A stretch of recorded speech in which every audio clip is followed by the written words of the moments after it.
let us welcome our guest speaker with Mr. Paul Kavuma, PK, a public speaker, is here to take us through communication business skills. Be attentive, members. Okay, Mr. Paul Kavuma, the floor is yours. All right, good evening, ladies and gentlemen. I'm happy to be here with you, to share with you communication tips for successful business. And the keywords in this topic or in this theme are mainly two, which I'm going to focus on. The first one being communication, and the second one being business. Communication, business. I'm going to try and merge this. Over the last 6 years, I've spent time being trained as a public speaker. And the last 3 years, 2 years, I've tried to see how to implement some of the ideas that we learn in public speaking to our everyday life regarding communication, both interpersonal communication and also communicating with team members in a number such as this. So let's start with the keyword business. Every business is made up of about 3 arms, 3 main arms for every business, regardless of which industry you're in, regardless of whether it's a startup or it has been around for quite a number of years.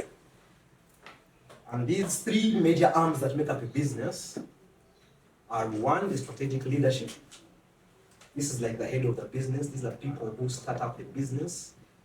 They're the ones who get the business idea in their minds and they make a decision to use their money to take a risk to start up the business venture. But in the rest of my communication, I'm going to refer to these as the topmost bosses.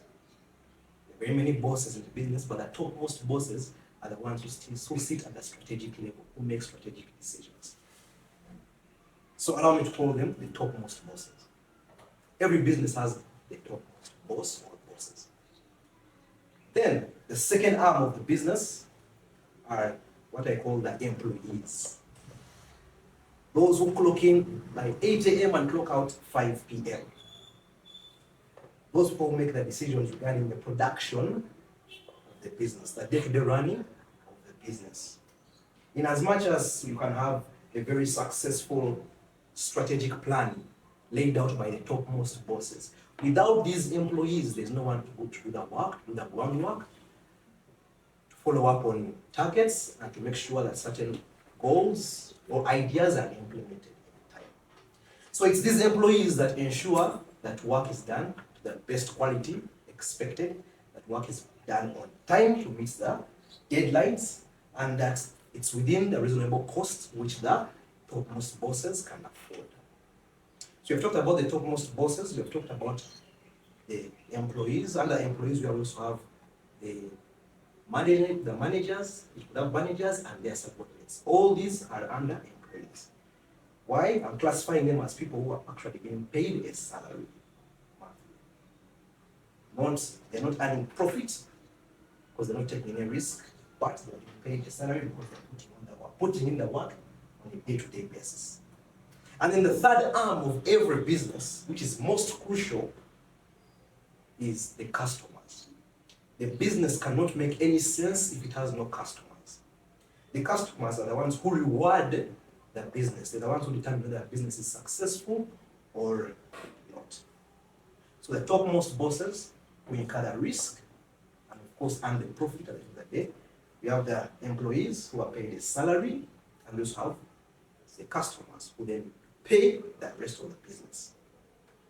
And each of these arms are crucial. In fact, in accounting, just by looking at those 3 aspects of the business, you can easily tell the balance sheet of the business. Because what makes up the balance sheet is the equity or the capital of the shareholders, the topmost bosses. It's the day-to-day payments, payables, salaries for the employees, considered as liabilities, and the customers finance the business. And cash in is looked at as assets. So equity, liability, assets. This is what makes up the balance sheet in terms of financing. I'm not looking at financials today.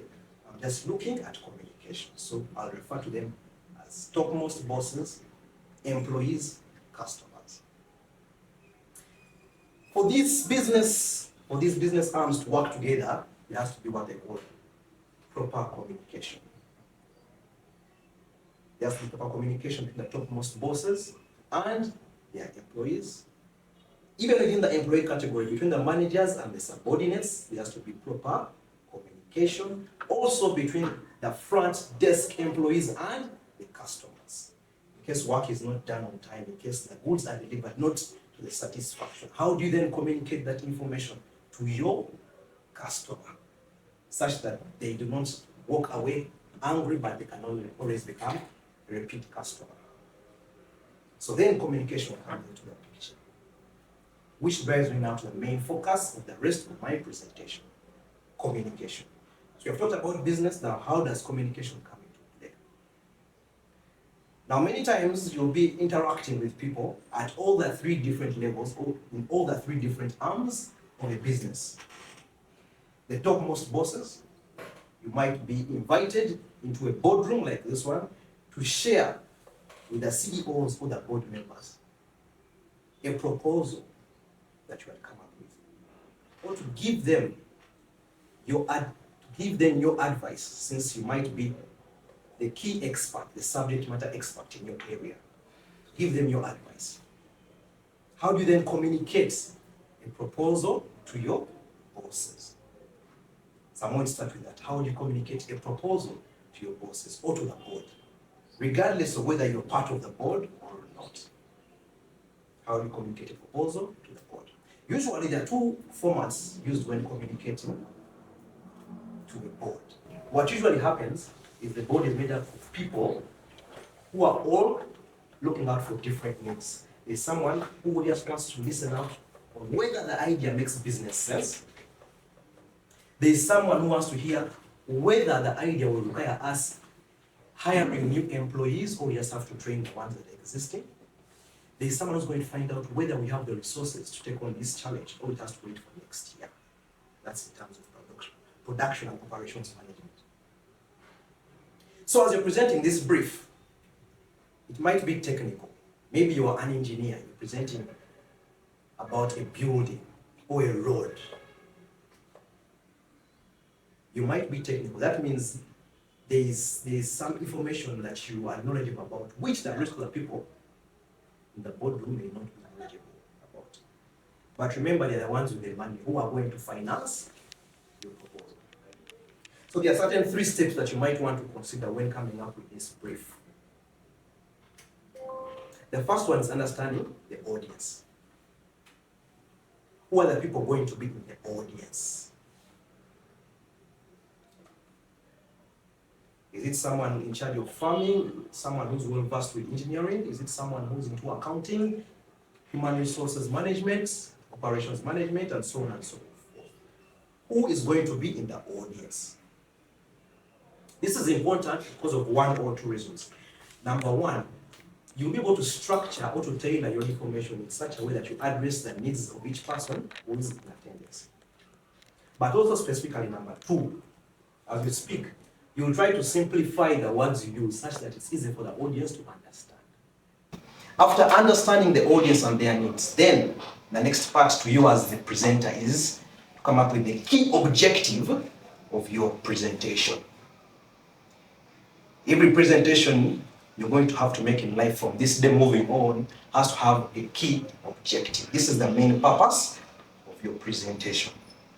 In other words, in about 25 words or less, you should be able to state what you want the audience to do or to learn after listening to your presentation. That's what makes a purpose of a presentation. In about 25 words or less, you should be able to state what you want your audience to do or to learn after listening to your presentation. So we have discussed about understanding your audience. We have talked about having an objective. Then lastly, your presentation must be well structured. Your presentation must have an opening. The opening tells the audience what you're going to talk about. It must have the body Those are about 4 or 3 main points that you're going to be aiming to elaborate. I must have a conclusion. A conclusion is a call to action. What do you want your audience to do now that they have listened to you speaking? That is a conclusion. So when you're addressing a board member, usually they don't have that much time. These are people who are focused on very many projects. Their body is present, but their mind is attentive for only about 5 to 10 minutes. And so you want to grasp their attention and keep it for those 5 to 10 minutes that you have with them. So you have to have a presentation which is short, but even you as a presenter, you have to be memorable. And so much as you may have very many things to talk about, see if you can summarize them in about 3 or maximum 4 main points. That is what they can easily retain those 5 to 10 minutes when you still have their attention. So that is presentation in a board setting. That's when you're presenting a brief, or when you're briefing your audience. Now, what if you're not just presenting information? What if you also want to persuade the board to say, you know what, plan A, which you had suggested last month, may not work because now plan B is a better option. What you do, you don't just share information. What you do is you go ahead and show how your information is going to add value. For example, if you are an engineer presenting a proposal of where the road is going to pass, which buildings might have to come down because of this new project. It's not enough for you to say this is where the road is going to pass and this is how much money we need. You have to go a step further and say this is how we are going to benefit. Anytime you're trying to influence the audience or to persuade them, you have to think from their point of view. Ask yourself what's in it for them. How can they benefit if they accept this idea? So your conclusion must always have that bit which tells the audience this is how you're going to benefit. This is what I've been talking about, but this is how you're going to benefit. That's what mainly differentiates a briefing from a proposal. A proposal, you're selling an idea. A briefing, you're just giving knowledge. If you want to go from giving knowledge to actually persuading the audience to take up some kind of action, you show them the value. This is how they're going to benefit. And so that's the main kind of communication that you'll adopt when you're in a boardroom setting with what I am going to call the top bosses. Now, what if you're in a managerial setting with fellow employees, but in this case, they are probably your subordinates? There's some kind of communication which you also have to adopt. Usually, most business authors will keep reminding us that the biggest asset we have as a business are the employees, the people that we pay a salary. Because you're not there at their desk to see if they're actually doing the work, but you pay them in the hope that they'll be able to do the work as expected. Therefore, the way you communicate with them is important. It can motivate them or it can demotivate them. To motivate your employees, it can be financial, it can be a recognition. Every month you celebrate someone for having stood out as the best employee of the month. But sooner or later I realize that extrinsic, it's called extrinsic motivator is not sustainable. You can only increase someone's salary, but up to a certain extent that you cannot go beyond. So then how else can we motivate employees without necessarily focusing on the finances alone? That is where the intrinsic motivational factors come in. Intrinsic motivators. Intrinsic motivators are looked at as most sustainable factors because they already exist within each and every one of us. Each and every one of us has a reason why we showed up to work on day one, in the hope that you'll be paid by day number 31. You showed up to work. There was a reason why you showed up. It wasn't because you wanted to be recognized as an employee of the month. There's an intrinsic motivator to that. Usually, it's because you want to make sure that there's food on the table at home. That's what gives value to the money you're earning. It's not about the money. Maybe you want to make sure you have a good face in the community, that you have a job that you go to. And so when you're motivating employees, this is where you should be focusing. Sometimes employees are demotivated because of other factors outside the expected financial factors. So there are certain questions you might want to ask yourself when you're trying to motivate employees. Another word for motivating employees is what I can call coaching. When someone has not done something as you expected them to do it, and you want to get a few 5 minutes with them to find out what exactly went wrong, how can I help, we call that coaching.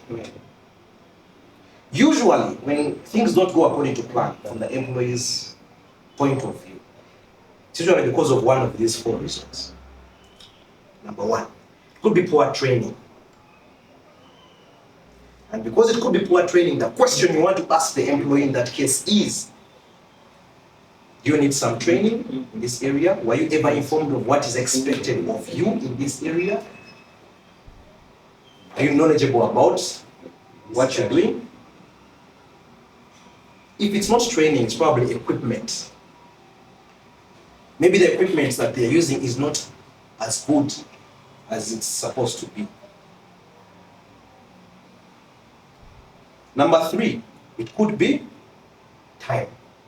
Maybe the targets you're giving them are actually not achievable within the time frame, as you might think. And so as you go through a coaching session with your employees, with your subordinates, the questions you ask should be in line with those. And then number 4 is the motivation I was talking about. Do you feel you're overworked? Or do you feel you're underpaid? If they're being overworked, maybe they need to share the work with someone else. Because sometimes even if you increase the pay, the person can only do so much within 8 hours of the day. And so if they're being overworked, you might want to reconsider how much work is being given to them to do. And so any one time, employees are demotivated. These are the questions you might want to ask. Any one time things don't go according to plan in the production part of the business, where the employees sit, these are the questions you want to ask regarding time, regarding equipment, regarding whether they are being overworked, and lastly, if they were trained for that job, or if they are knowledgeable about what they are doing. With proper coaching, it's easy for employees to feel that they are part of the team and that they are supported. With poor coaching, no matter how much money you're paying them, you may not get your money's worth if they are not motivated to do the work. So we have discussed about top bosses, we have talked about the operational arm, where the employees sit. Now we're going to go to the customers. And so how we talk with our customers is extremely important. I want to pause here a bit. I remember the last time we spoke with Emma regarding inviting me to this place. I was asking him, okay, what should I put a lot of focus on? Then he told me regarding communication, there's this one incident I had with a client, I think. I don't know if it was a client. There's someone, I think they were demanding money. And for some reason, they didn't get as much money as expected because the negotiation did not go according to plan. And so I felt I must put a lot of emphasis regarding negotiation. In one way or another, we are all negotiators, whether we are aware of it or not. We probably negotiate with our marriage partners on how to spend the money that has come in, on where to spend the weekend. We probably negotiate with children on what time they need to eat breakfast, what time they need to go to bed. Probably negotiate with teenagers on what time to get back home and what to do and what not to do. Whether it's at home or it's in the workplace or it's in the community, we are always negotiating in one way or another. And so it's important to also understand how negotiation can be improved by improving our communication skills. I'm going to start by pointing out poor negotiation tactics, which we have either done or we have witnessed. So we have either been perpetrators of this or we have been victims of poor negotiation skills. Have you ever been in a setting whereby you're trying to come to agreement with someone and they start shouting at the top of their voice as if they are talking to someone who's 100 meters away? There's what they call the bathroom approach, whereby you're negotiating with someone but you make sure you feed them on a lot of food and a lot of drinks, a lot of water. So they're always not attentive on what you're saying. They are rushing to the toilet and coming back, rushing to the toilet and coming back. By the way, what happens there is you have what they call power over them. They have lost control of their senses and they are not aware of it. They have lost control of their senses and they are not aware of it. I'm going to pause here for a second and share with you something. It's usually magicians who do it. I've watched it in a movie about magic. And it's, let me call it a quote. When a magician tells you, look at my right hand. I'm going to do some magic, look at my right hand. Where the magic is actually happening is on the left hand side. Every time a magician tells you, I'm about to change this orange into an apple, look at it. This is where the magic is happening. So when I tell you to focus here, actually this is where the magic is happening. So many times, people are negotiating with you, but they are telling you, focus here. They are shouting such that you start focusing on their emotions. Okay, can you calm down? Can you calm down? How can we do this better for you, sir? All of a sudden you're managing their emotions as opposed to looking at actually the issues that you should be discussing.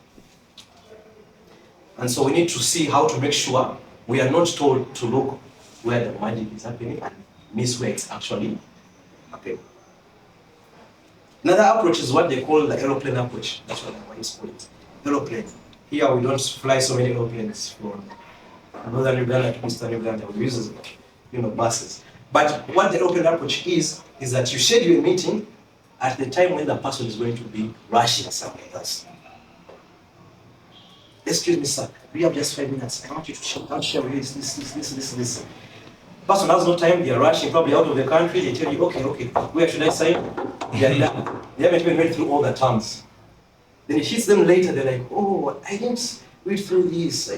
And this happens a lot. Banks, thank you very much. You're forced to sign, you're in a hurry, you're not given time to read through, and then someone uses that over you. In those short 2 minutes, they actually have power over you because you're not aware that you're not in control of the situation. Now, there are many examples I could give. I'll just stop at that. How then can we become better negotiators? When someone is telling you, look, this side, yet actually the magic is happening this side, how can you diffuse the situation? The most effective way is to call them out. It's, excuse me, there's no need for shouting. In case you've lost your temper, we can have a meeting another day. You call them out and say, you know what, you're actually yelling. And we cannot continue. That way you retain your power. Don't try to manage their emotions. Tell them I can't continue if you continue behaving like this. That's the most effective way. Of course, if you're given a lot of water to drink in the middle of the meeting, you can easily just say no. I can have the water after the meeting. If someone is aware that you're in a rush to go somewhere and they're forcing you to sign documents, say, no, I cannot sign the documents without reading through. I need more time. So you call them out. You call them out. That's the easiest and most effective way. That said, there are other better negotiating tactics. If you're the one negotiating. If you're not being the victim, in other words, if you're the one negotiating. As opposed to resorting to yelling and the other, negative connotations attached to the examples I've just stated. How best can we become better negotiators?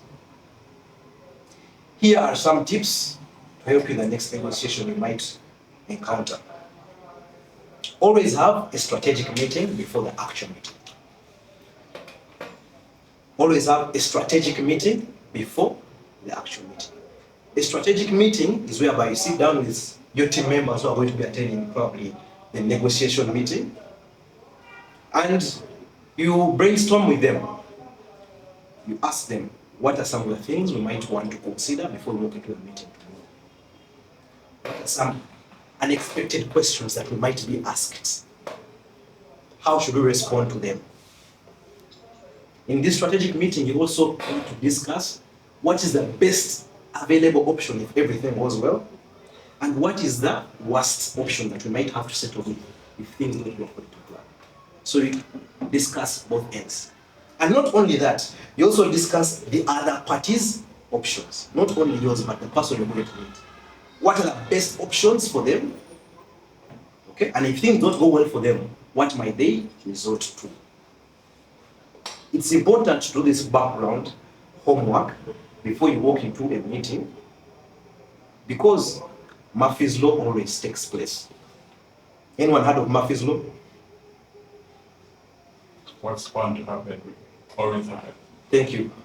What is bound to happen always happens. Wow. What you least expect, what you say, this has taken long without happening. It may never happen. It is bound to happen that day. So as I was driving here, I was using Google Maps. It kept giving me options. This route is 2 minutes slower, this is 3 minutes slower. So I got onto Ginger Road because it was showing me it's the fastest route. In my head, I was telling myself, it has never been the fastest route, but I think let me use Google and let me trust it. And trust me, that's where I think all the cars decided to pass. Because everyone is For some reason, I wasn't shocked, but Murphy's Law always happens. What is bound to happen, what you think may not happen, is actually what is going to happen. And that's why it's important to have a strategic meeting before the actual meeting. You discuss all these options, such that when you walk into a negotiation, you're not shocked or you're not caught unaware.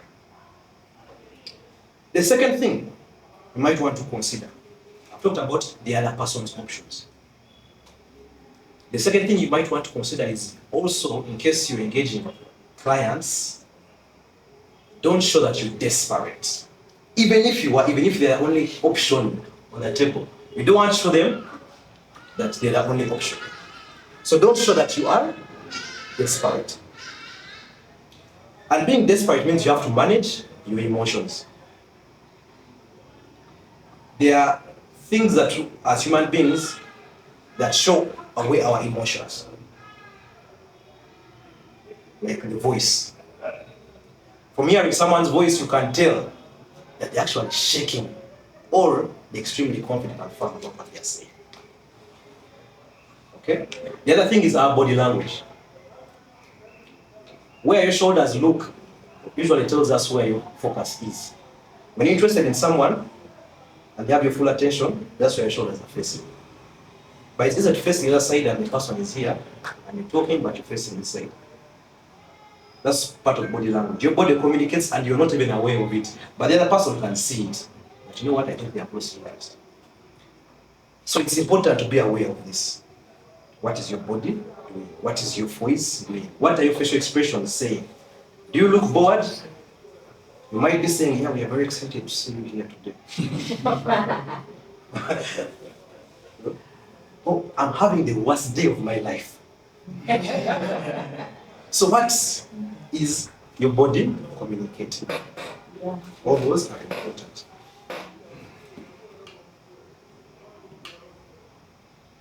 And also, I guess desperancy kind of. Yes, you want to say something about desperation? I think desperancy comes there in your emotions. Yes, it always shows through. So the day before you must decide, if things don't go according to plan, well, how should I show it? What should I say? You must be prepared. Such that you don't end up being the one shouting. You don't end up being the one using foul language. The moment you lose control of your emotions, you've lost the game. So you have to always be calm. Always be calm. Lastly, at the end of every negotiation meeting, you have to make a follow-up communication, probably via email. A follow-up communication gives you a chance to rephrase how the meeting actually went. Even if in the meeting you said some words which you are not planned to say, maybe use some foul language, in the follow-up email, that won't appear. Always have a follow-up email. Give you a chance to rephrase how the meeting actually went. You rephrase it. Secondly, it's a way of documenting what has actually happened. There is a saying that what is not written did not happen. What is not written anywhere did not happen. It's easy to talk to someone and agree on certain things, and you meet them after 2 days. You have thought about it and they say, no, I didn't say that. And you say, but you say. They say, no, I didn't say that. So immediately after that meeting, send them an email and say, thank you so much for your time. This is what we have agreed upon, ABCD. There you've put it on record. Even if they change their mind after a day or two, after a week, or after months, it's already on record. They receive that email saying ABCD. Always have a follow-up communication. Now, I read a book called Getting to Yes, which briefly summarizes how to become a good negotiator in 4 easy steps. And I'm going to conclude with that, how to become a good negotiator in 4 easy steps. If you also want to get the book, it's called Getting to Yes. I think it was published, the first version was published in 1981. So these are negotiating tips according to Harvard Business School. The first one is separate the person from the issue. It's easy to get to a negotiation, but because you like someone, you don't see the negative pointers. Or because you don't like someone, you end up biasing. What would have been a good deal ends up not being a deal at all. Simply because you don't like the person. So always separate the person from the issue. One way of doing this is by bringing someone else into the picture or into the meeting. Someone who has no connection with the other party. That way, you have a more objective discussion. The second tip is negotiate with a focus on the interests and not position. Negotiate with a focus on interest and not position. If I can give an example, say there are 3 people who all want a watermelon. All the 3 people want a watermelon. That is their position. But negotiating with a focus on interest happens by asking questions. Why do you want a watermelon? Why do you want it today? Why not yesterday? Why not next week? Why not next year? So then you start to discover that actually this person doesn't want the watermelon. They want the top cover of the watermelon because they are an artist. They want to decorate something. This one wants the actual watermelon they're ready to eat. They want to eat it as per the painter's advice. The other person wants the seeds. They want the seeds of the watermelon. These are 3 different people focusing on the same watermelon. The position is the same. All the 3 need the watermelon, but the interest is different. Someone wants the seeds, someone wants to eat it, someone wants the top cover. So in simple terms, that's how I can illustrate the difference between the position and interest. Always focus on interest by probing with questions. Why are you doing it? Why today? How do you plan to achieve it? What's in it for you? By using probing questions, then you can be able to discover the other person's interests. Issue number 3. Agree on the criteria that you're going to use to evaluate the best possible option. So don't focus on one option that this is what you want. No. come up with the criteria of what you're going to use to evaluate the best possible option. And then come up, each on point number 4, which is the last one, come up with a list of options, not just one option. This list of options can be generated even when the other party is present in a meeting, and you get to ask them, okay, if this doesn't work for you, what do you have in mind, or what might you suggest could work for you? Add their options on the list, and then start evaluating each option one by one using the evaluation checklist. That way, the other party you're negotiating with gets to feel that they are being part of the process of making the decision. So it's easier for them to accept the outcome because you have involved them in the decision-making process, as opposed to showing up and you have only one option on the table. So always have more than one option, but always have also an evaluation checklist, which you'll use to decide what option is going to work for you. So those are the 4 tips of Harvard Business School, which are more clearly and elaborately explained in that book, Getting to Yes. Usually, it's the people who meet the customers who get to use negotiation tactics in the course of the value of the business, almost on a daily. That's why this has come under a segment of communicating with customers. As I bring my session to a close, I hope we have all learned a bit about how to communicate in a boardroom setting with the topmost bosses, how to communicate with people who sit under the operations department or the production, or where the day-to-day activities actually happen, the employees and their managers, and also how to communicate with customers, how to negotiate the best possible terms with customers. Allow me to close at this point. I'll hand over to whoever is in charge of the Q&A. Thank you so much. I'm a director of Jubilee Royal Company.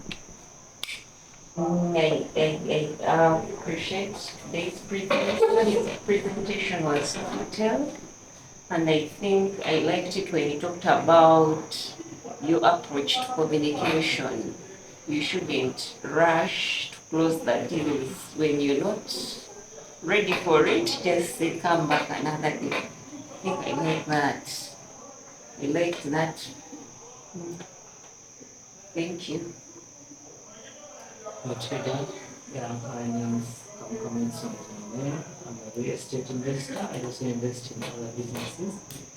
I want to thank you for the kind of presentation you have made to us, especially some of us who have moved to a place of investment. We look at negotiation, but also to the businesses that we run. You talked about intrinsic motivator. I love that. And I don't know how applicable it is in a situation, in a society like in developing countries, especially like Uganda, because I've struggled in that, where you give a gap for intrinsic motivators in terms of maybe time and others that you have talked about.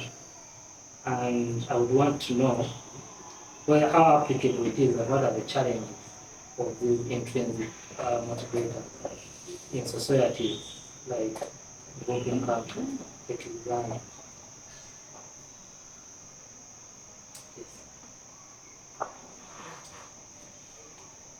Thank you, Paul. Thank you, Mona. The same genuine in addition. The moderator of the day. I'm Mary. One of the founding member of Pesa Business Clinic. And I'm a director in Whitestone Group of Companies.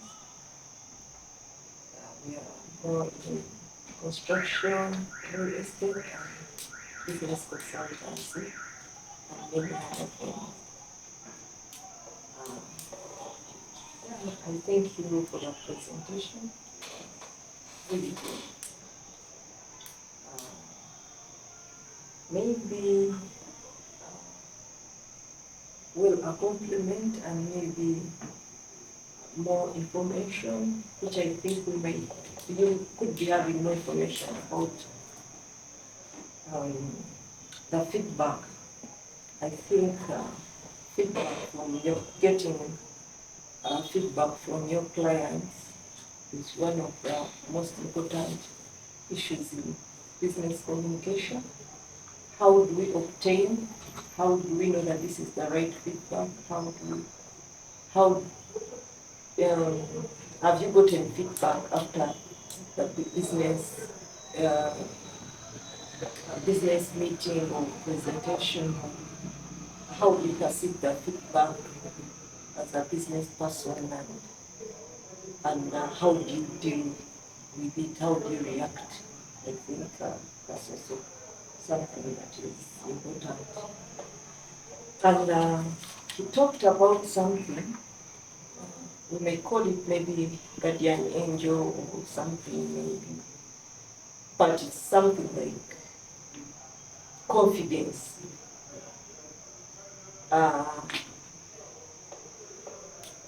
Okay, like what he said, like before something happens, like it ought to have happened. So I understand it in a sense that if I'm going for a business meeting, I am confident that I have to prepare, I have to be confident that indeed I have to sing that day. Yeah. So I think also confidence is part of that. I don't know if you can give us more elaboration. Thank you. Thank you, members, for coming today. My name is John, and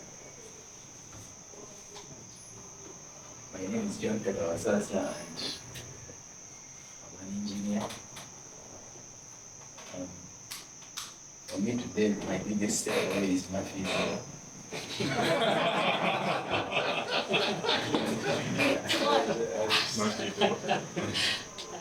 I've never achieved it.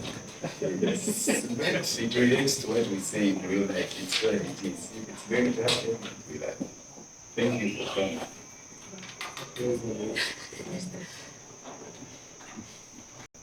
You shared about not showing that I am desperate, but I am negotiating and separating the person from the issue. Could you share with us an example when you used this tactic and it helped the negotiation?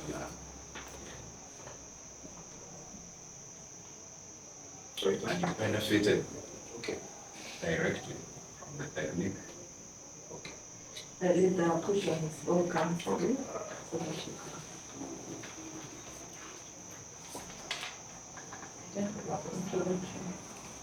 that you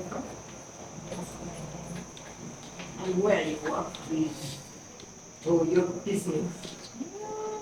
Okay, Shanina here, consulting with NDE, Nations Discipleship Enterprise. I also run an agribusiness company. It's dealing in produce. Thank you. Emma. My name is Emmanuel Walia. I'm your host here. And I'm very glad to have you present us. And thank you so much for the tips. There is a book I read which I think could be the same book you mentioned, where they say that be the first to give an offer when you're negotiating. I don't know how that helps, because sometimes when I'm taking a border, I usually give an offer. Sometimes I say I'm going to Tinda. Usually when I know the price is 4,000, I tell that guy, and usually the guy will say, "You're going to call me." So I end up saving another 1,000, especially if the guy is new in town, he doesn't know places very well. So I could just give a fifth tip that in negotiation, you can be the first to offer the tip or to make a request of what you want. You said that the biggest asset in the company is the employees. And you could share a little bit more about that for me, as opposed to the other two. Rejema Raymond, I'm an architect by profession. And I'm glad to have been part of this, because much of what Paul has spoken about happens in my day-to-day operations. There are many negotiations that happen with clients, with contractors, and mine is it's a counter to what I just said earlier, being the first to offer. The research I've done, actually, the person that was conveying the message during my research said the opposite, whereby you should be the second to offer, in that it gives you a better bargaining power. So I'd like Paul to also give us an insight on that. I'm a Christian counselor and a business person. Hi everyone, Alex Agawa is my name. A great presentation, Paul. I was wondering why you're going to take this presentation, and you really didn't disappoint with the angle you took it. And my greatest takeaway, I think, was on, you said so much, but I feel like getting the yes part of your presentation to me was a great move rounding your presentation.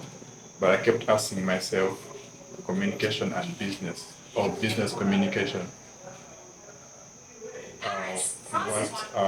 What are the strategies to communication, or what could be the challenges in now?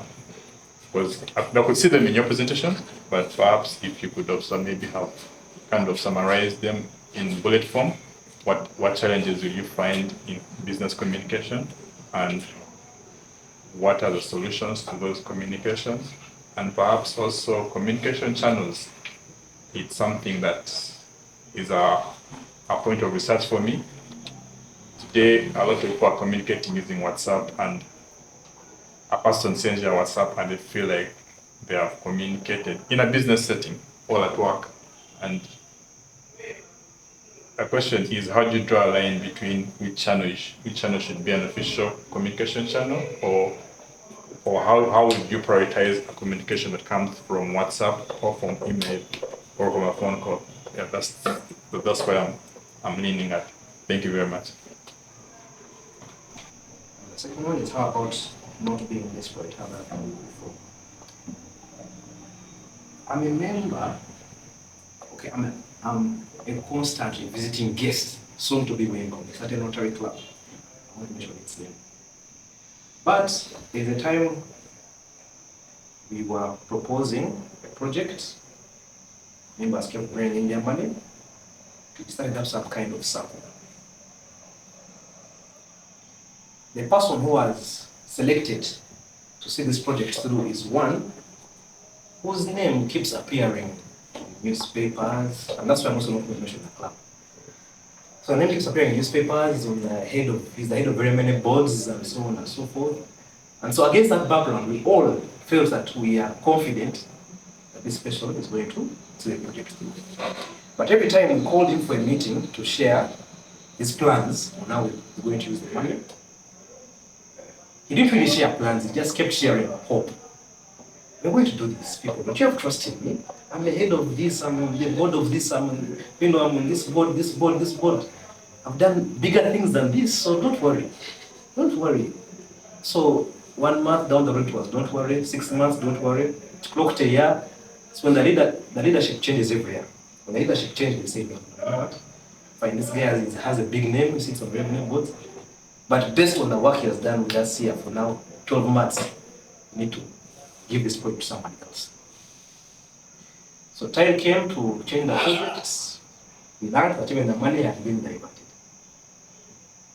But in the beginning, we had all the trust in this fellow. In other words, we liked the man because of the name, or at least the name we thought he had. Okay. So that's a clear example of entrusting someone because of you like the person, as opposed to the issues he's going to deliver on. So it's always important to look at, can this person actually deliver?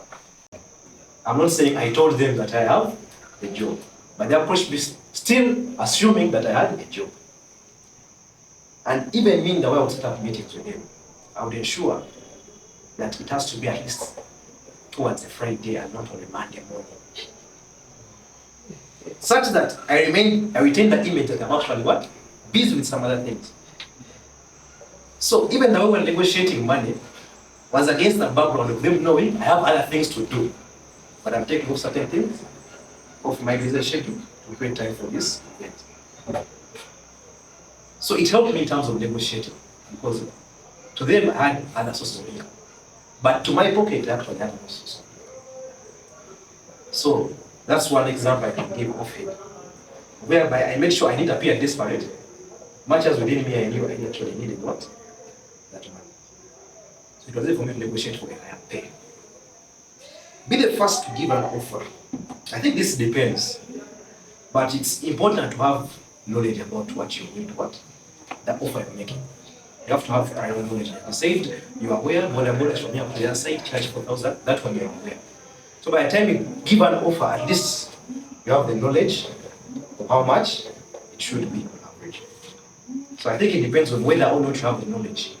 Otherwise, you don't want to give an offer and yet you're not actually sure how much they're supposed to charge. Can I say something about employees are your biggest asset? Why? Like I mentioned, I worked at a car dealership for close to 7 years. I worked at a car dealership for close to 7 years, and we used to import cars. Members, we are requesting for more 3 minutes of your time to allow Mr. Paul Kavuma answer our questions. Okay, sure. Do they agree? Okay. Do they agree? Thank you so much. Mr. Paul, 3 minutes.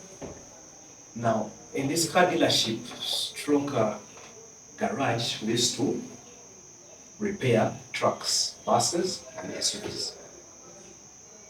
So we used to recruit mechanics.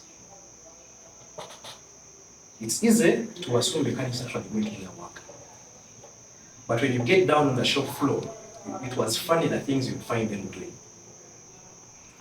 Some would call clients, your clients, so they fail to work on the car from your garage, but on the weekend, the car is parked somewhere else and that same mechanic is working on it and is being paid.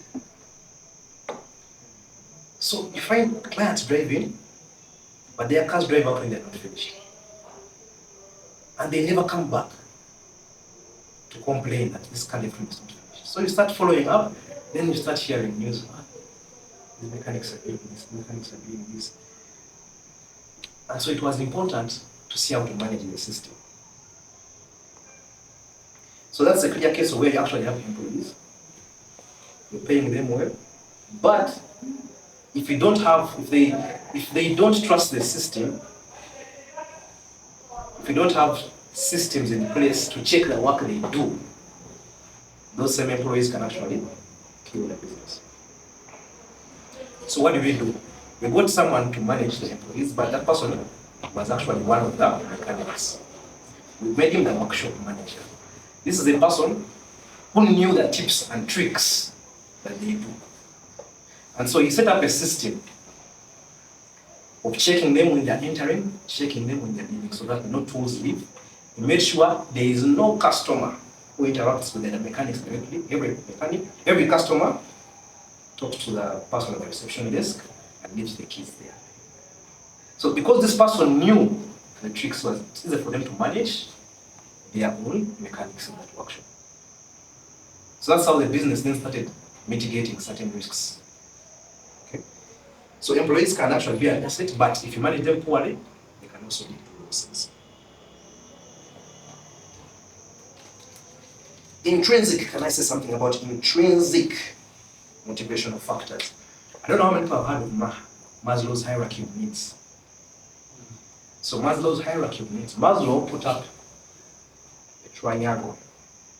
And in that triangle, he segmented it and said every human being has needs. And these needs are arranged this way. The very first layer of needs are the safety needs, the basic needs. Every human being needs food, shelter, water, the basic needs. Then, sense of belonging. In other words, friendship and acceptance. Then it goes on climbing up to self-esteem needs, which are the very top. Usually, when a person is not performing at work, or when a person is Maslow, Abraham Maslow, I'll share with you afterwards. So, when a person is not performing, or when they are having problems that are disturbing them, sometimes the problems are not work-related. But if you do not communicate, if you're not as friendly with them as you should be, you will never know. You just make assumptions. Sometimes we have had issues at where I used to work, where people come to you and say, you know what, I don't have rent for this month. Can you advance me some money? Okay. Then you deduct it, come up with a payment plan, where you pay them half earlier, then the other half comes at the end of the month. So the person opens up to you and says, you know what, my issue is not the money, the issue is rent.